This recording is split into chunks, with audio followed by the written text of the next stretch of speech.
অধিবেশনের আজকের যে বিষয় সেটি হচ্ছে জ্বালানি রূপান্তরে বিনিয়োগ, চ্যালেঞ্জ ও সম্ভাবনা, investment for energy transition, potential and challenges. আমরা 11টা পর্যন্ত আজকে এখানে যারা উপস্থিত আছে সবাই মিলে এই বিষয়ে কথা বলবার চেষ্টা করব, মত বিনিময় করবার চেষ্টা করব, আমাদের অভিজ্ঞতাগুলো বলবার চেষ্টা করব। আমরা অত্যন্ত আনন্দিত। আজকের এই অধিবেশনে দুটো প্রেজেন্টেশন আছে। একটি প্রেজেন্টেশন হচ্ছে potential and challenges of public finance for energy and transition. এটি দিবেন গবেষণা সহকারী চেঞ্জ ইনিশিয়েটিভের সাবরিনা সুলতানা। আরেকটি উপস্থাপনা আছে rapid transition to renewable role of domestic financial institution. এটি দিবেন জনাব Gouranga Nandi, chairperson centre for environment and participatory research. এছাড়া আমাদের মাঝে সম্মানিত অতিথি হিসেবে আমি আশা করছি যে আমাদের যারা অতিথি হিসেবে উপস্থিত থাকবার কথা তারা চলে এসছেন। এই অতিথি হিসেবে থাকছেন গোবিন্দ মজুমদার, প্রকল্প উন্নয়ন সহকারী প্রকৌশলী, সিম্বিয়র সোলার বাংলাদেশ লিমিটেড। থাকবেন ইমরানুল হক চৌধুরী, ব্যবসা উন্নয়ন বিষয়ক প্রধান, Total Energies Renewables Bangladesh. Abu Hena Mostafa Kamal, head of regulatory affairs and land, Hero Future Energies. এবং আজকের এই অধিবেশনে সভাপতিত্ব করবেন জনাব আশানুর রহমান, প্রধান অর্থনীতিবিদ ও country business manager, City Bank PLC. প্রথম presentation potential and challenges of public finance for energy transition. এটি দিচ্ছেন আমাদের উদ্দেশ্যে এখন কথা বলবেন সাবরিনা সুলতানা, গবেষণা সহকারী, চেঞ্জ ইনিশিয়েটিভ। ধন্যবাদ বাংলাদেশ এনার্জি প্রসপারিটি আমাকে এই কথা বলার সুযোগ দেওয়ার জন্য। আমি সাবরিন সুলতানা, কাজ করছি চেঞ্জ ইনিশিয়েটিভে গবেষণা সহকারী হিসেবে। তো আমার আজকে প্রেজেন্টেশনের টপিক হচ্ছে potential and challenges of public finance for energy transition. Energy ট্রানজিশনটা আমরা কি বুঝছি, সেটা হচ্ছে আমরা ফুয়েল বেসড এনার্জি থেকে আমরা এখন রিনিউয়েবল এনার্জিতে ট্রানজিট করার চেষ্টা করছি, সেটাকে আমরা আপাতত এনার্জি ট্রানজিশন বলে ভাবছি। সেখানে হচ্ছে আমরা ফসিল ফুয়েল থেকে আমরা শিফট করব রিনিউয়েবল এনার্জিতে। বাংলাদেশের টার্গেট সেটা মুজিব ক্লাইমেট প্রসপারিটি প্ল্যানে উঠে এসেছে যে 2041 সালের মধ্যে আমরা 40% রিনিউয়েবল এনার্জিতে চলে যাব এবং 2050 সালে সেটা 100%-এ চলে আসব। তো তার জন্য 2030 থেকে 2050 সালের মধ্যে $37.2 বিলিয়ন থেকে $100 বিলিয়ন প্রয়োজন। এটা চেঞ্জ ইনিশিয়েটিভের একটা স্টাডি থেকে উঠে এসেছে।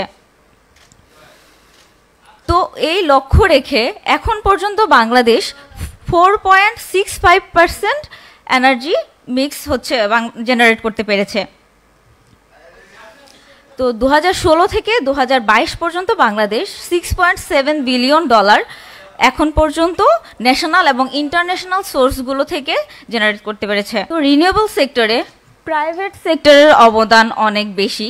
সেটা হচ্ছে প্রাইভেট সেক্টর এখন পর্যন্ত 62% হচ্ছে রিনিউয়েবল প্ল্যান্টগুলো জেনারেট করেছে, যার মধ্যে পাবলিক সেক্টর থেকে ইনভেস্টমেন্ট এসেছে হচ্ছে 23% এবং জয়েন্ট ইনভেস্টমেন্ট হচ্ছে 15%। ইন্টারন্যাশনাল সোর্সগুলো কিভাবে আসছে, তো সোর্স যদি আমরা দেখি তো ইন্টারন্যাশনাল সোর্সগুলো প্রথমে হচ্ছে বাইল্যাটারাল মাল্টিল্যাটারাল ফান্ডের মাধ্যমে আসছে, সেটা ইটকল এবং ব্যাংকগুলো ইন্টারমিডিয়ারি হিসেবে কাজ করছে এবং সেটা হচ্ছে আইপিপি এবং ট্রান্সমিশন ডিস্ট্রিবিউশনের জন্য ব্যবহার করা হচ্ছে। আর ন্যাশনাল সোর্সগুলোর মধ্যে energy ministry of energy and SREDA হচ্ছে রেগুলেটরি ডিসিশন মেকিং অথরিটি হিসেবে কাজ করছে। ডিমান্ড এবং সাপ্লাই গ্যাপ যদি আমরা দেখি, আমাদের 2041 পর্যন্ত আমাদের ডিমান্ড হচ্ছে $8 বিলিয়ন। রিনিউয়েবল এনার্জির ফ্লো যদি দেখি আমরা 2021-22 সালে জলবায়ু বাজেট বাংলাদেশ নবায়নযোগ্য প্রকল্পগুলোর জন্য যে অর্থায়ন করেছে তার মধ্যে $75 বিলিয়ন জলবায়ু বিনিয়োগ তহবিল থেকে এসেছে এবং গ্রিন ক্লাইমেট ফান্ড থেকে এসেছে $114 বিলিয়ন। এটা যদি আমরা দেখি বাংলাদেশের পলিসিগুলোতে, তো মুজিব ক্লাইমেট প্রসপারিটি প্ল্যানে বলা হয়েছে 2041-এর মধ্যে আমরা 40% রিনিউয়েবল এনার্জিতে যাব, কিন্তু ইন্টিগ্রেটেড এনার্জি অ্যান্ড মাস্টার প্ল্যানে দেখা গেছে সেটা 2.8%-এ চলে আসছে। তো এই গ্যাপগুলো থেকে উদ্ধার করার জন্য ইন্টারিম গভর্নমেন্ট হচ্ছে কিছু পদক্ষেপ নিয়েছে। সেটার মধ্যে প্রথমত দেখা যাচ্ছে যে তারা বিদ্যুৎ সরবরাহের যে দ্রুত বর্ধিতকরণ সেটা বন্ধ রেখেছে এবং 31টি প্রজেক্ট যেটা হচ্ছে প্রশ্নবিদ্ধ ছিল সেগুলোর এলওআই ইস্যুগুলো বন্ধ করেছে। 2021-এর যে কুইক এনহান্সমেন্ট অ্যাক্ট ছিল সেইটার চুক্তিগুলো এখন পর্যালোচনা করছে। এখানে চ্যালেঞ্জগুলো যদি দেখি, চ্যালেঞ্জগুলোর মধ্যে হচ্ছে এই যে নীতিগুলো আছে, এই নীতিগুলোতে ফাইন্যান্সকে পর্যাপ্ত গুরুত্ব দেওয়া হয়নি, এবং তালিকাভুক্ত যে লক্ষ্যগুলো আছে সেখানে অনুদানগুলো ভালোভাবে বাস্তবায়ন হয়নি, এবং কয়েকটি ধারায় কথাটি বলা আছে। কথাটি দ্বারা এটাতে হচ্ছে জবাবদিহিতাকে এড়িয়ে যাওয়ার চেষ্টা করা হচ্ছে। এখানে ইন্টারন্যাশনাল ইনভেস্টমেন্টকে উল্লেখ করা হয়নি, এবং উইন্ড প্রজেক্টগুলো যেগুলো আছে সেটাতে তেমন একটা গতিশীলতা দেখা যাচ্ছে না। তো আমরা বলতেই পারি নবায়নযোগ্য জ্বালানি আনা সেটা একটা সস্তা প্রথা নয়, সেখানে হচ্ছে আমাদের ইনভেস্টমেন্ট প্রয়োজন। বাংলাদেশ হচ্ছে ন্যাশনাল এবং ইন্টারন্যাশনাল ইনভেস্টমেন্ট প্রয়োজন, তো সেটার জন্য পর্যাপ্ত ব্যবস্থা নিতে হবে এবং স্পষ্টতা থাকতে হবে। এবং বাংলাদেশের যে গ্রিড সিস্টেমগুলো আছে সেগুলোতে হচ্ছে স্মার্ট গ্রিডে রূপান্তর করে গ্রিডটাকে আপডেট করতে হবে।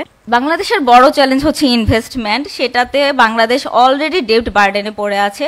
সেই ডেট বার্ডেন থেকে উঠে আসে আবার হচ্ছে নবায়নযোগ্যতে বিনিয়োগ করা, সেটা বাংলাদেশের জন্য বড় একটা চ্যালেঞ্জ হিসেবে দেখা যাচ্ছে। ইকোনমিক ব্যারিয়ারগুলো যেগুলো আছে সেটা হচ্ছে ফসিল ফুয়েল ভিত্তিক যে বিদ্যুৎ উৎপাদন করে এসেছে এতদিন, যার জন্য উৎপাদনের নির্ভরশীলতা বেড়ে গিয়েছে।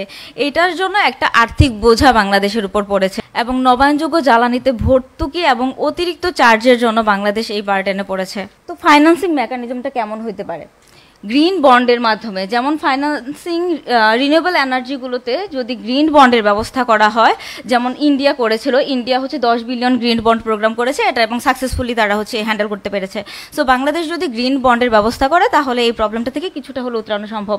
আর জাস্ট এনার্জি ট্রানজিশনের ক্ষেত্রে অবশ্যই পাবলিক প্রাইভেট ইন্টারন্যাশনাল পার্টনারশিপের প্রয়োজন। পার্টনারশিপের মাধ্যমে আমরা হচ্ছে রিনিউয়েবল এনার্জিতে যেতে পারবো। ক্যাপাসিটি চার্জ যদি 10% করি 2025-এর মধ্যে, এবং 2041-এর মধ্যে যদি সেটা 20% করি, তাহলে 1.872 বিলিয়ন হচ্ছে রিনিউয়েবল এনার্জি নেওয়া সম্ভব। ধন্যবাদ।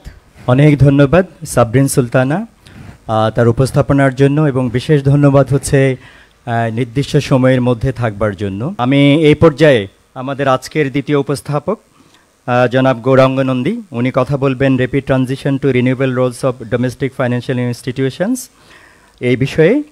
আজকের এই আয়োজনের সম্মানিত চেয়ার, উপস্থিত অতিথিবৃন্দ এবং আপনারা যারা আছেন সকলকে শ্রদ্ধা নিবেদন করছি। আমার যে উপস্থাপনাটি সেটি একেবারে সুনির্দিষ্টকরণ আমাদের দেশের যে ফিনান্সিয়াল ইনস্টিটিউশনগুলা, মানে প্রধানত ব্যাংক, কিভাবে রিনিউয়েবল খাতে কিভাবে কতটুকু কি পরিমাণে বিনিয়োগ করছে। এখানে আলোচিত ইতিমধ্যেই হয়েছে যে আমাদের এই যে সকল চেষ্টা, সেই সকল চেষ্টাটি হচ্ছে আমরা যাতে কার্বন এমিশনটা কমাতে পারি। আমাদের অঙ্গীকারটা সেই জায়গাটা 2050 সালে আমরা হচ্ছে নেট জিরোতে যেতে চাই, এবং এই নেট জিরোতে যাওয়ার জন্যে প্রত্যাশাটি হচ্ছে অন অফ দ্য সোর্স, যেটি হচ্ছে ফার্স্ট আপনার এই যে কার্বন ঘটিত যে বিপর্যয়, ক্লাইমেট চেঞ্জ বলছি, যাই বলি আমরা, যে বিপর্যয়ের ঘটনাটা বলছি, সেই বিপর্যয়ের অন্যতম কারণ গ্যাসগুলি, গ্রিন হাউস গ্যাসেসের কথা আমরা বলছি, সে তার নিঃসরণ কমানো। এই নিঃসরণের জন্য দায়ী অন্যতম একটি সোর্স হচ্ছে জ্বালানি, এবং প্রধানত ফসিল ফুয়েল থেকে উৎপাদিত যে বিদ্যুৎ ব্যবস্থাটা, সেখানে সেই ফসিল ফুয়েল থেকে এই কারণে আমরা গ্রিন এনার্জির কথা বলছি, ক্লিন এনার্জি এর কথা বলছি, এবং সেই জন্যই আমরা রিনিউয়েবল এনার্জির খাতের কথা বলছি।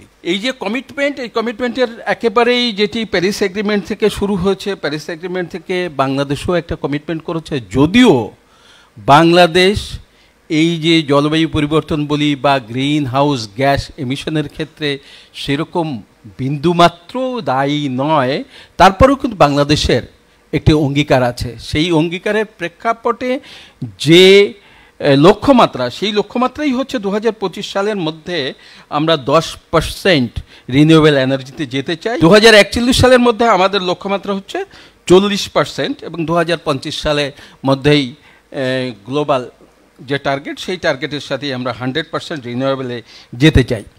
এই যাওয়ার লক্ষ্যেই বাংলাদেশ সরকারের পক্ষ থেকে 2011 সালেই গ্রিন ফিন্যান্স পলিসি তৈরি করা হয়।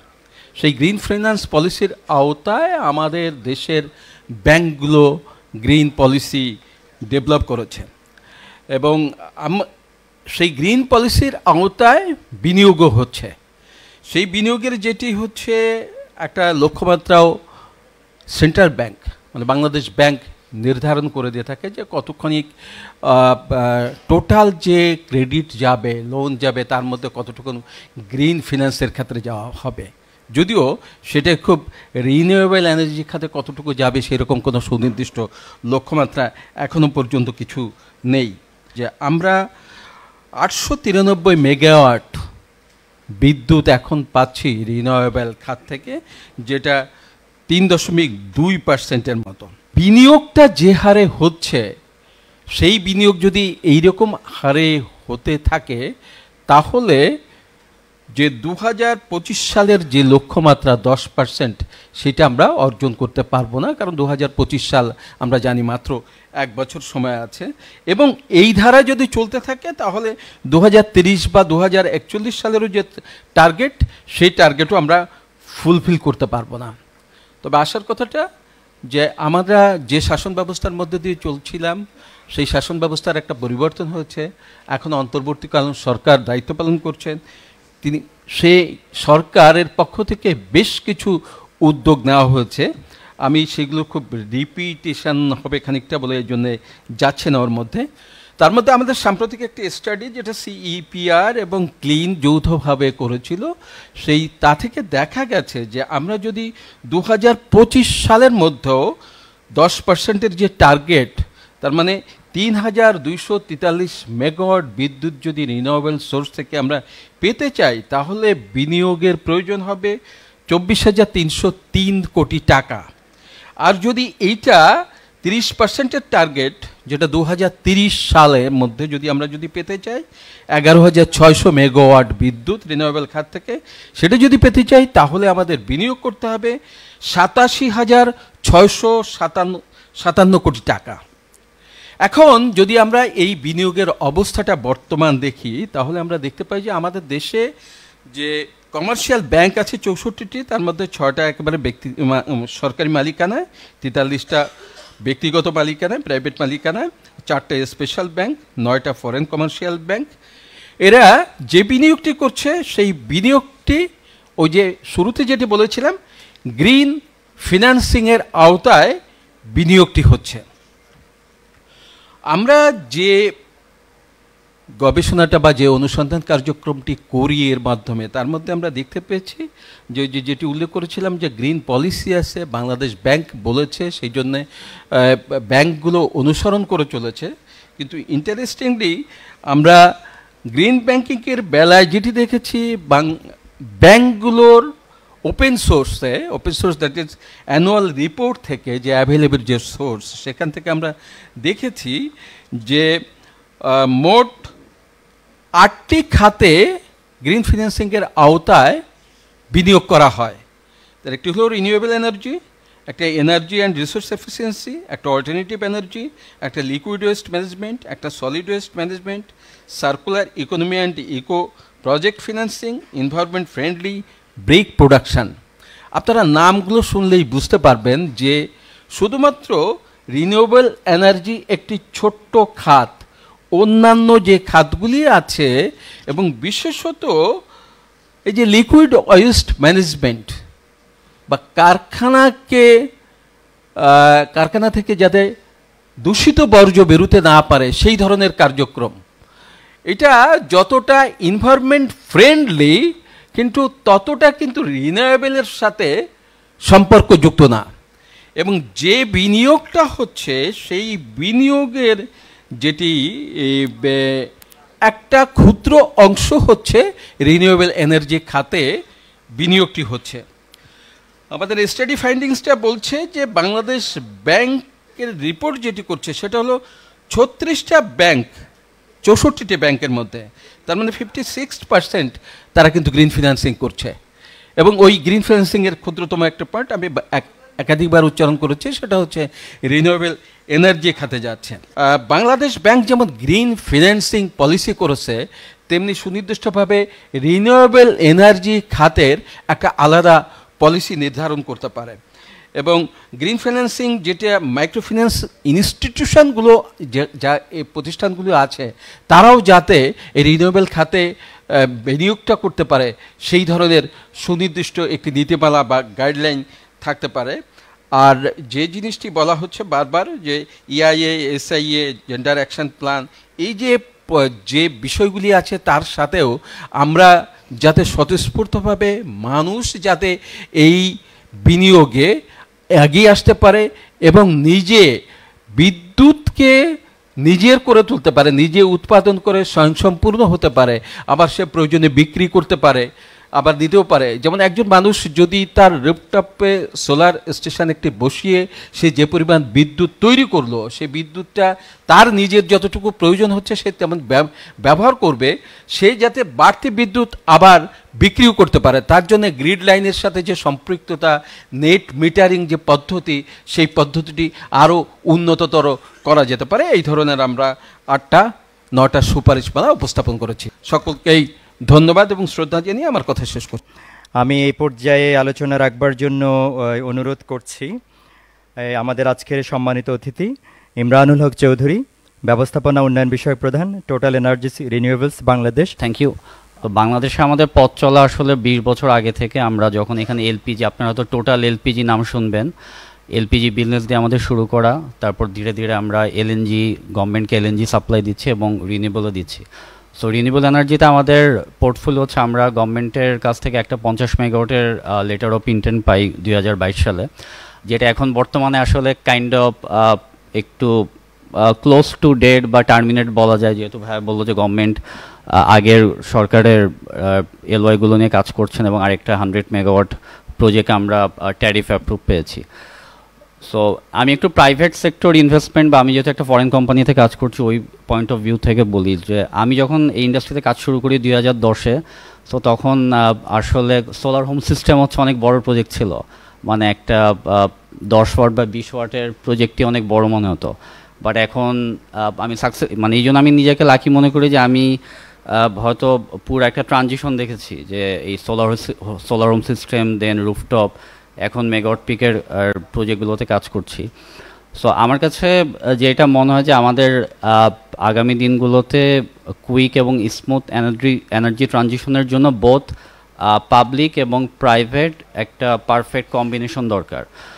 সো অনেক সময় দেখা যায় যে ম্যাক্সিমাম আলোচনায় আমরা হয়তো শুধু গভর্নমেন্টের সাইডে পয়েন্ট আউট করি বা আঙুলগুলো তুলি যে গভর্নমেন্টের পলিসির প্রবলেম আছে বা গভর্নমেন্টের kind of lack of cooperation আছে, কিন্তু অ্যাজ ওয়েল এস আমাদেরকে এটাও ভাবতে হবে যে রিনিউয়েবল এনার্জি প্রজেক্টগুলো টেন্ডারের মাধ্যমে বাস্তবায়ন করতে গেলে টেন্ডারটা আসলে প্রাইভেট সেক্টরদের জন্য কতটুকু ফেভারেবল বা কতটুকু ব্যাঙ্কেবল হবে, এই কোশ্চেনটা খুবই ইম্পর্টেন্ট। সো আমি ঘুরাই ফিরে ওই কথাটা চলে আসছে আসলে যে প্রাইভেট সেক্টরদের জন্য কিন্তু একটা ইনভেস্টমেন্ট ফ্রেন্ডলি এনভায়রনমেন্ট খুবই দরকার। যদি এখানে পলিটিক্যাল স্টেবিলিটি না থাকে তাহলে খুবই টাফ হবে। সো আমি একটু রিনিউয়েবলে ব্যাক করি যে যেটা বলছিলাম যে আমাদের আপকামিং যে প্রজেক্টগুলো আছে গভর্নমেন্ট টেন্ডারের মাধ্যমে করতে যাচ্ছে, এই প্রজেক্টগুলোতে আসলে কতটুকু ব্যাঙ্কেবল বা প্রাইভেট সেক্টর কতটুকু ইন্টারেস্ট শো করে এটার উপর ডিপেন্ড করবে। আরেকটা ব্যাপার হচ্ছে যে আমি যেটা অ্যাডভাইজার মহোদয়কে এই কোশ্চেনটা আমি 2 সপ্তাহ আগে করেছিলাম সরাসরি, যে স্যার আপনি আসার পর তো এই যে একটা সাডেনলি একটা চেঞ্জ করে ফেললেন যে হ্যাঁ দ্রুত বিদ্যুৎ ও জ্বালানি আইন, আমিও অ্যাজ এ বাংলাদেশের নাগরিক চাই বাতিল হোক, কিন্তু এই বাতিলের সাথে কিন্তু রিনিউয়েবল এনার্জির একটা স্বার্থ জড়িত ছিল, এটা কিন্তু ওনারা ভাবে নাই। সো এই যে ওনারা যখন আসার পরে এই ডিসিশনটা নিল যে আমরা বাতিল করব বা প্রজেক্টগুলো স্থগিত করে রাখবো, তার আগে কিন্তু অ্যাটলিস্ট মানে গভর্নমেন্টের সাইড থেকে উচিত ছিল যে প্রাইভেট সেক্টরদের একসাথে নিয়ে বসা। আমরা কিন্তু এটা কাইন্ড অফ মানে আকাশ ভেঙে পড়ার মতো সাডেনলি হঠাৎ করে নিউজে দেখলাম যে এই প্রজেক্টগুলো বাতিল হয়ে যাচ্ছে এবং এটার ইম্প্যাক্ট কিন্তু শুধু বাংলাদেশে না গ্লোবালিও পড়ছে। সো আমার মতে এটা ওয়ান অফ দ্য কি ফ্যাক্টর যে সাকসেসফুল এনার্জি ট্রানজিশনের জন্য আমাদের একটা পলিটিক্যাল স্টেবিলিটি দরকার, এবং এখানে যেই গভর্নমেন্টই থাকুক, গভর্নমেন্ট যখন কোনো ডিসিশন নেবে বা কোনো পলিসি নেবে, সো সেখানে অবশ্যই প্রাইভেট সেক্টরকে ইনভলভ করতে হবে।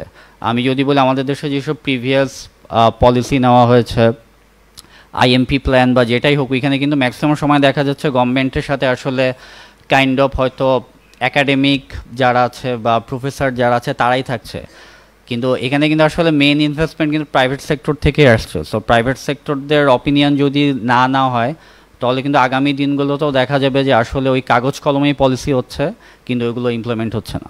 Thank you. অনেক ধন্যবাদ জনাব ইমরানুল হক চৌধুরী তার বক্তব্যের জন্য। আমি এই পর্যায়ে আমাদের আজকের সম্মানিত অতিথি জনাব Abu Hena Mustafa Kamal, head of regulatory affairs and land, Hero Future Energies. Kamal ভাই, আপনাকে আমি স্বাগত জানাচ্ছি বক্তব্য দেওয়ার জন্য। Very good morning to all of you. So যেহেতু সময় খুবই কম, আমি চেষ্টা করব টু দ্য পয়েন্ট কিছু বিষয় হাইলাইট করার জন্য। আমি কয়েকটা ছোট ছোট পয়েন্ট জাস্ট আমি হাইলাইট করি আপনাদেরকে, যে বাংলাদেশ আমরা এখন যেই মুহূর্তে আছি, খুব ডিফাইনিং একটা মোমেন্ট আমরা আছি, এবং আমাদের যে গ্রোথ, প্রজেক্টেড গ্রোথ যেটা 8 to 10% হচ্ছে আমাদের annually. If we want to touch the 40% by 2041, so it's too visionary. এটা আসলে কোয়াইট ইম্পসিবল। আমরা যেই প্রসেসে আগাচ্ছি, যদি আমরা রেডিক্যালি কোনো চেঞ্জ না করি, it's not possible, realistically not possible. But আমাদের সম্ভব কীভাবে? আমাদেরকে টপ টু বটম একটা সেট আপ চেঞ্জ করে ফেলতে হবে। আমরা যে প্রসেসে আগাচ্ছি, এই প্রসেসে হবে না, আমাদের প্রসেসে ডাইনামিকলি চেঞ্জ নিয়ে আসতে হবে। আমরা যেটা বলছি যে ইমরান ভাই বলে গেছে investor friendly, at this moment এটা একদমই ফেভারেবল এনভায়রনমেন্ট না আমাদের জন্য। ফর দ্য ফরেন ইনভেস্টর আমাদের কোনো প্রোটেকশন নাই। আমি কেন এখানে ইনভেস্ট করবো? আমি একটা প্রজেক্ট করতে গেলে আমাকে $117 মিলিয়ন, $120 মিলিয়ন ইনভেস্ট করতে হয়। সো আমি যদি অলরেডি $4 মিলিয়ন আমি ইনভেস্ট করে ফেলেছি, যদি আমি এখানে আমার প্রোটেকশনটা না থাকে, then investor will leave the country. Bangladesh is a very suitable place for the solar energy, because এখানে আমাদের 4 থেকে 6 ঘন্টা থাকে, হচ্ছে 6 ঘন্টা kilowatt hour per metre square per day. Very good place. আমাদের কোস্টাল এরিয়াতে আমরা কিন্তু প্রায় 30 গিগাওয়াটের মতো অফশোর উইন্ড পাওয়ার করতে পারি। হিউজ অপশন আমাদের এখানে আছে। আমরা যেটা বলছি যে 40% আমাদের টার্গেট হচ্ছে by 2041, so it's a huge opportunity for us. এবং estimated projected investment could be like the $25 billion, so it's not so small amount by 2030। Currently World Bank, ADB, they are very much keen to invest in Bangladesh. আমরা দেখেছি already ফেনীতে Trina solar যেটা করেছে, EPC ইজিসিবির সাথে যেটা করেছে 75 megawatt, ADB এখানে invest করছে, ওয়ার্ল্ড ব্যাংক ইনভেস্ট করছে, এবং এখানে আরও 4টা পার্ক হওয়ার কথা ছিল, বাট আনফর্চুনেটলি এখন আর হচ্ছে না এই সিনারিওতে। এবং কারেন্টলি IFC এবং KKR, they are also not interested to invest in Bangladesh because the invest is not friendly in Bangladesh right now, and তারা একটু কেয়ারফুল থাকতে চাচ্ছে। আমার ইনভেস্টর হচ্ছে IFC, KKR আমাকে ফার্দার কোনো গোয়াহেড দিচ্ছে না বাংলাদেশে ইনভেস্ট করার জন্য। কিছু চ্যালেঞ্জ আমার রয়ে গেছে এখানে। নাম্বার 1 হচ্ছে যে পলিসি ইনস্ট্যাবিলিটি। বাংলাদেশে আমাদের পলিসিটাকে এমন একটা রেগুলেটরি ফ্রেমওয়ার্ক আনা দরকার যে which will be stable and very transparent. সেই ক্ষেত্রে যেটা হচ্ছে যে আমার যেই পলিটিক্যালি চেঞ্জ ওভার হোক না কেন, আমার যে বিজনেস ভিশন বলি, মিশন বলি, আমার যে সেট বলি, এখান থেকে আমি দূরে সরে না যাই। আমাদের যে ব্যুরোক্রেটিক রেড ট্যাপ আছে, একটা অ্যাপ্রুভাল পেতে আমাদেরকে 2 থেকে 2.5 বছর 3 বছর লেগে যায়। প্রতিটা ইন্টারমিনিস্ট্রি যে ডিভিশনসগুলো আছে, এইখানে একটা টেবিল থেকে আরেকটা টেবিলে ফাইলগুলো মুভ করাটা কোয়াইট ডিফিকাল্ট হয়ে যায়। এখানে যদি কোনো গভর্নমেন্ট অফিসিয়াল বা ব্যুরোক্রেট থাকতেন, আমাদের জন্য সুবিধা হতো, হি কুড আনসার বেটার। একটা ডিসির পারমিশন পেতে সময় লেগে যায় 2 বছর। আমার একটা পারমিশন বের করতে লেগেছে অলমোস্ট 2 ইয়ার্স, যেটা ল্যান্ড বাই করতে হয়, এবং ইটস টু এক্সপেন্সিভ। আমি আর ফার্দার ডিটেলে না যাচ্ছি। এইখানে যে দৌরাত্ম্য আছে, এই দৌরাত্ম্যটাকে বন্ধ করতে হবে। আমি গতকালকেও বলেছি, ডক্টর তামিম স্যার ছিলেন এবং রেজনা ম্যাডাম উনিও ছিলেন, যে একটা ওয়ান স্টপ সলিউশন করা দরকার বিপিডিপিতে। হুএভার সামান আন্ডার, এটা একটা ওয়ান স্টপ সলিউশন থাকা দরকার। আমি বারবার বলেছি, ইভেন আগের যে রিনিউয়েবল ডিভিশন যারা দায়িত্বে ছিলেন, তারা বলেছে ঠিক আছে, এটা চিন্তা ভাবনা করবো। একটা প্রবলেম হলো হয় কি, আমি যখন অ্যাজ এ ইনভেস্টর দৌড়াদৌড়ি করি, তখন আমাকে খুব একটা পাত্তা দেয় না। মনে করে কি যে বিদেশি কোম্পানি আসছে, অনেক টাকা পয়সা নিয়ে আসছে। বাট যখনই মিনিস্ট্রি থেকে একটা পার্সিউ করা হয় যে এটা গভর্নমেন্টের প্রায়োরিটি প্রজেক্ট, সো এটাকে এক্সপার্টাইট করো, তখন হয় কি এটা প্রায়োরিটি বেসিসে চলে আসে এবং আমাদের যে টাইমটা শর্টার হয়। আমি একটা প্রজেক্ট নিয়ে সাফার করছি লাস্ট 3 ইয়ার্স, অথচ এই 3 ইয়ার্সে কিন্তু সিওডি হয়ে যাওয়ার কথা ছিল, 50 মেগাওয়াট গ্রিডে যাওয়ার কথা ছিল। সো বোথ পার্টি উপকার পেল। একটা হলো গভর্নমেন্ট সে তার ন্যাশনাল গ্রিডে অ্যাড হলো, পাশাপাশি বিজনেসটাও হলো, এবং আমি কি হতো আরও একটা 50 মেগাওয়াটের প্রজেক্ট করতে পারতাম। ফাইন্যান্সিয়াল কিছু ব্যারিয়ার আছে। আমাদের যে ইন্টারেস্ট রেট অনেক হাই, এবং বর্তমানে যে ডলারের যে ইভ্যালুয়েশন হচ্ছে, ডিএভ্যালুয়েশন হচ্ছে, এটা আমাদেরকে আসলে নিরুৎসাহী করে দিয়েছে। সো এটা তো আসলে একটা স্ট্যাবল সিচুয়েশন আসা দরকার। বাট কিছু চ্যালেঞ্জ তো আমাদের আছেই। আমি যেটা আবার বারবার বলছি যে পলিটিক্যালি আমাদের একটা স্ট্যাবিলিটি দরকার, পলিসিটিকে স্ট্যাবল করা দরকার, এবং কোনো ডিসিশন নেওয়ার আগে ইনভেস্টরদের সাথে অ্যাটলিস্ট বসা উচিত, যে আমার ফিডব্যাকটিকে এটা আমার জন্য কতটুকু বেনিফিটেড হবে বা কতটুকু কারণ we are always eager to sit with the government. কারণ এই যে এখন কথা হচ্ছে যে 10 পয়েন্টের উপরে যেগুলো সেন্টস যেগুলো হয়েছে 10 সেন্টসের উপরে, সেগুলোকে সব রিভিউ করা হবে। So they can sit with us, আমাদের সাথে ডিসকাশন করি। তাদের ফাইন্যান্সিয়াল অ্যানালিস্ট আছে, আমার আছে। সো আমরা দুই পক্ষ বসি, ওকে না ইটস রিজনেবল হচ্ছে 9.5, ফাইন, উই আর এগ্রিড, আমরা তো কখনো ডিফার করি নাই। সো এই যে ট্রানজিশন করতে গেলে আমাদেরকে আসলে একটা ফার্স্টার ডায়ালগ প্রয়োজন, আদারওয়াইজ আমরা আবার স্টাক হয়ে যাব। এখানে কোনো ইনসেন্টিভ প্রোগ্রাম নেই। আমরা যদি একটা ইনসেন্টিভ প্রোগ্রাম রাখি এইখানে, তাহলে দেখবেন এখানে কিন্তু ট্রানজিশনটা খুবই স্মুথলি হবে। আমাদের কোনো গ্রিভেন্স মেকানিজম নেই। আমরা একটা গ্রিভেন্স মেকানিজম করতে পারি যেখানে ইনভেস্টররা তাদের ভয়েসকে রেজ করতে পারবে এবং তাদের পয়েন্ট আউট করতে পারবে যে এই প্রবলেমগুলো হচ্ছে। We are almost done. Just আমাদের যে ল্যান্ড সলিউশনগুলো আছে, আমাদের যে গভর্নমেন্টের যে আনইউজড ল্যান্ডগুলো আছে, আসলে আমি পার্টিকুলার কথা জলমহলের কথা বলবো এবং খাস ল্যান্ডের কথা বলবো, যেখান থেকে আমার 30 মেগাওয়াট আসা সম্ভব। টেকনোলজির আমরা একটা অ্যাডভান্স নিতে পারি, কীভাবে ফ্লোটিং সোলারে যেতে পারি আমরা। বিশেষ করে আমাদের সাউথে যে পরিমাণে জলাভূমি আছে, এখানে আমরা কিন্তু ফিশারিজ এবং সোলার, ফ্লোটিং সোলার দুটো একসাথে করতে পারি। আমরা গ্লোবাল ক্যাম্পেইন করতে পারি, যেমন আমরা বাকুতে কিছুদিন আগে যে COP29 হলো, এরকম সিমিলার কিছু প্রোগ্রাম আমরা ওয়ার্ল্ড করতে পারি, যেখানে আমরা বলতে পারি যে Bangladesh is A environmental place, তোমরা এখানে আসো, ইনভেস্ট করো, এটা আমাদের ট্রাস্টেড প্লেস, তোমাদেরকে প্রোটেক্ট করা হচ্ছে। পাবলিক প্রাইভেট ডায়ালগ যেটা আমি বলেছি, যে আমাদের দুই পক্ষেরই আসলে কোঅপারেশন থাকতে হবে। নন কোঅপারেশনে আসলে রিনিউয়েবল প্রজেক্টের কোনো ইমপ্রুভমেন্ট আসবে না।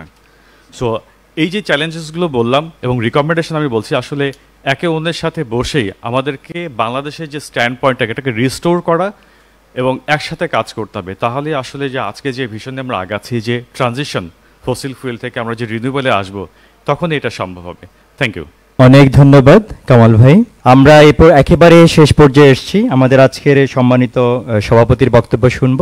আমি এ পর্যায়ে আহ্বান করব আজকের এই আলোচনা সভার প্যারালাল সেশনের সম্মানিত সভাপতি জনাব আশানুর রহমান, প্রধান অর্থনীতিবিদ ও country business manager, City Bank PLC. সকলকে ধন্যবাদ। এখানে যেটা হয়েছে কি, যে আপনারা যারা এখানে অংশগ্রহণ করেছেন, আলোচনায় যারা অংশ নিয়েছেন, তো এখানে সবারই একটা কমন গোল আমাদের, সেটা হচ্ছে আমাদের পরিবেশ, আমাদের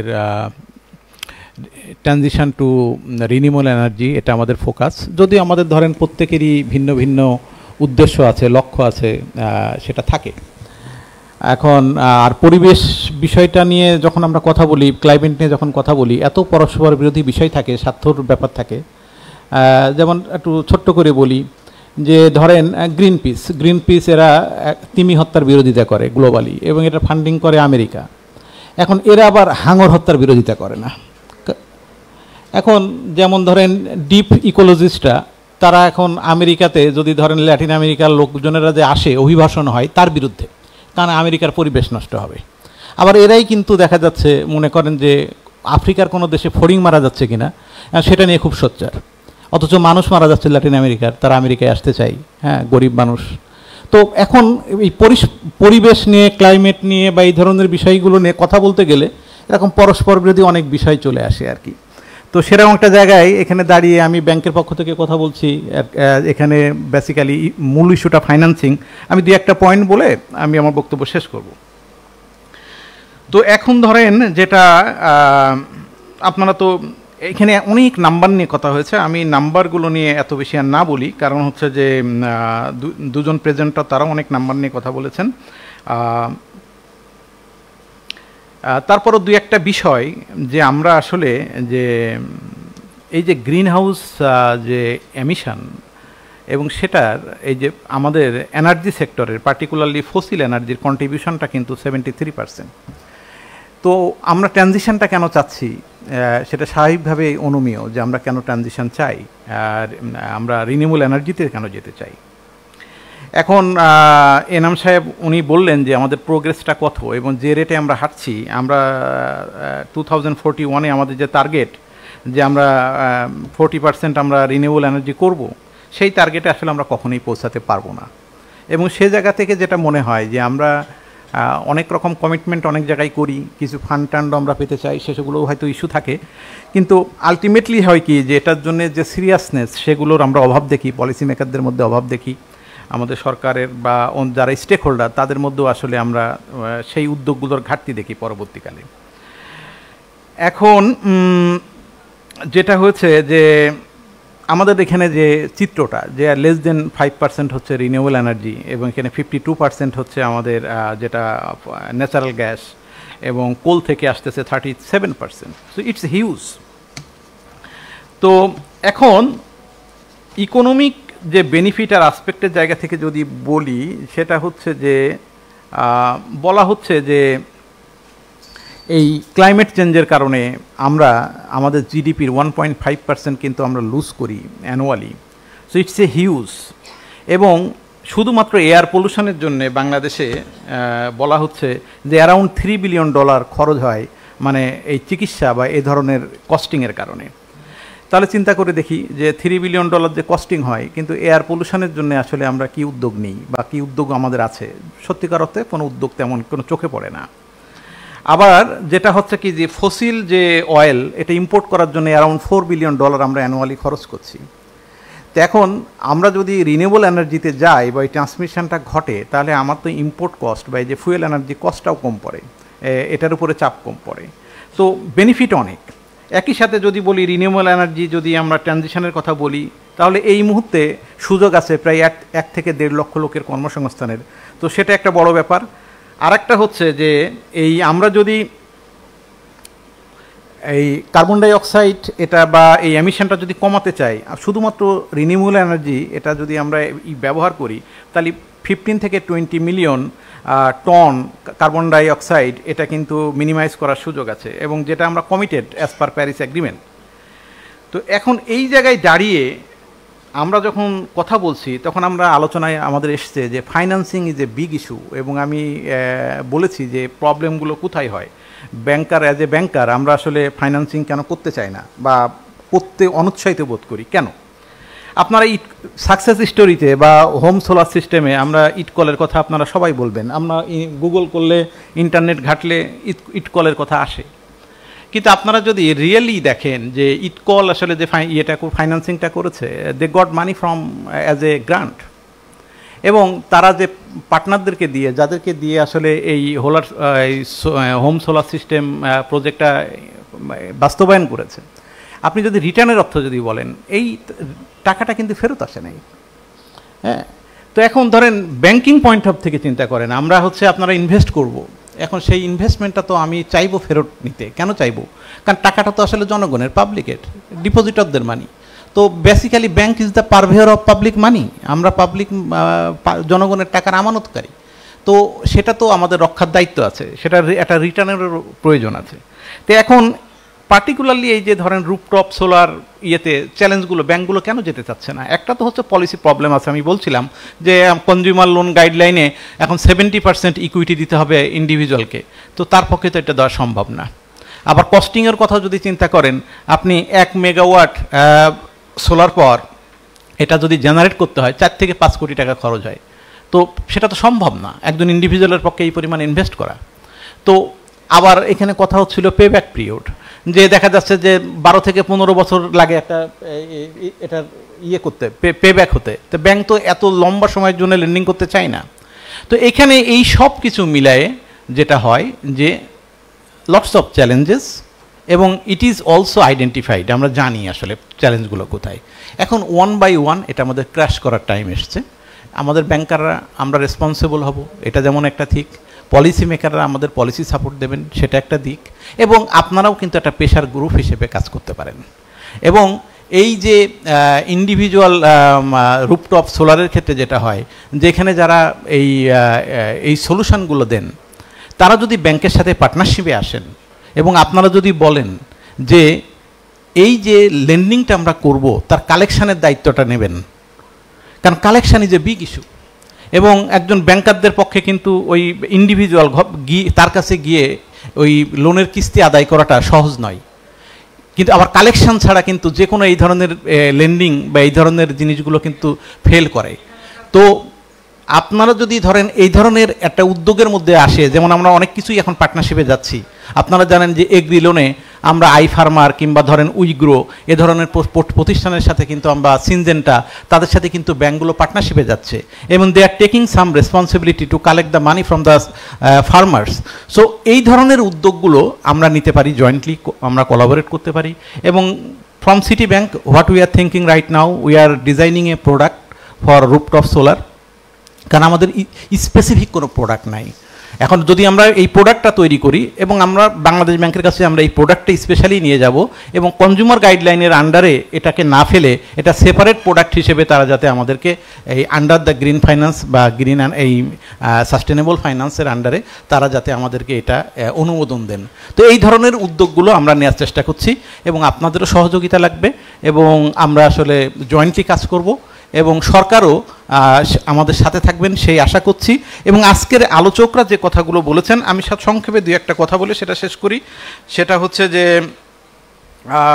ইটকলারটা তো আগেই বললাম, এই যে পার্টিসিপেশনের কথা যেটা বলছেন যে পলিসি মেকিংয়ে, এটা আসলে খুব গুরুত্বপূর্ণ। এখন আমাদের এখানে হয়নি, কারণ গত 15 বছর একটা রিজিম আমরা দেখেছি এবং সেখানে একক ব্যক্তি সব ডিসিশন নিতেন এবং সেরকম একটা জায়গায় পার্টিসিপেটরি কিছু আশা করা আসলে কঠিন ছিল। নতুন সরকার আসছে, আমরা আশা করি যে একটা গণতান্ত্রিক উপায়ে এগুলো নেবেন, যে আর্টসটা ওনারা বলেছেন এবং ইনভেস্টমেন্টের প্রোটেকশনের কথা বলেছেন, ইনভেস্টরদের প্রোটেকশনের কথা বলেছেন, কান্ট্রির স্থিতিশীলতার কথা বলেছেন, এভরিথিং ইজ নেসেসারি। সো আলোচকদেরকে ধন্যবাদ, আয়োজকদেরকে ধন্যবাদ, আপনারা দীর্ঘক্ষণ সময় ধরে আমাদের কথা শুনলেন, আপনাদেরকেও ধন্যবাদ জানিয়ে আমি আমার বক্তব্য শেষ করছি।